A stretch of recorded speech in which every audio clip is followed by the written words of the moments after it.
আমি কি জানি না, আমি তো তোমার না বলে তো না মক্কা মদিনা সারা পৃথিবীতে মানুষদেরকে আপনি জিজ্ঞাসা করেন আমি হোসেন বিন মানাকে চিনে কি চিনে না, নবীজি চোখের পানি ধরে রাখতে পারে না, দুইটা চোখের পানি ছেড়ে ছেড়ে ডাকতে হবে ইমাম হোসেনকে আয় আমার কোলে। নবীজি কোলে দিলেন, ঠোঁটে আবু মুখের ভিতরে জমা দিলেন, গলার ভিতরে জমা দিলেন, ডাকতে হবে ইমাম হোসেন রে আমি তোকে কইলা দেই ইমাম হোসেন তোর শেষ পর্যন্ত কিন্তু হবে শহীদ মৃত্যু, কারবালার জমিনে তোমাকে শহীদ করা হবে, কারবালার প্রান্তরে দিয়ে আঘাত দেওয়া মাটিতে ঢুকাইয়া বলে তুমি শহীদ হয়ে যাবে। হোসেন রে আমি তোমার বলিয়া যাই আমি যেই জায়গার মধ্যে তোমার আদর করে চুমা দিয়ে গেছি ওই জায়গায় সীমাবদ্ধ চেষ্টাই করুক না কারণ ছুরি চালাইলে ছুরি চলবে না।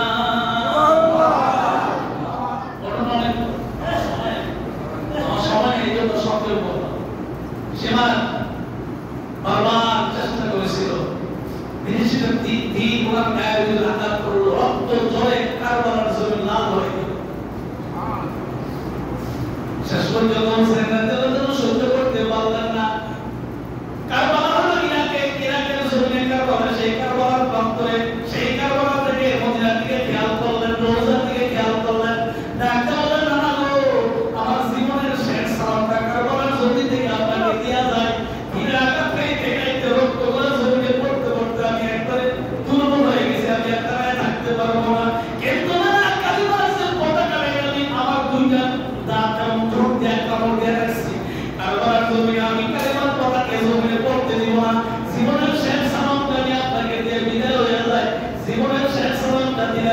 এই সালামের ভিতরে নবীজিকে ডাকতে হল না গো আমি কারবালার জমি থেকে সালাম দেয়া যায়।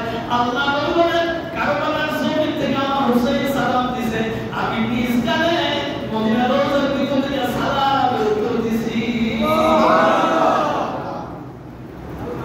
নবীজি কো সেই চিন্তা করো কোন চিন্তা দরকার নেই।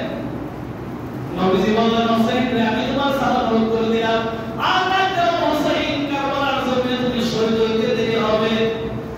হইতে দেরি হবে না, আমার সঙ্গে জান্নাতে দেখা হইতে একটা সেকেন্ড দেরি হবে না।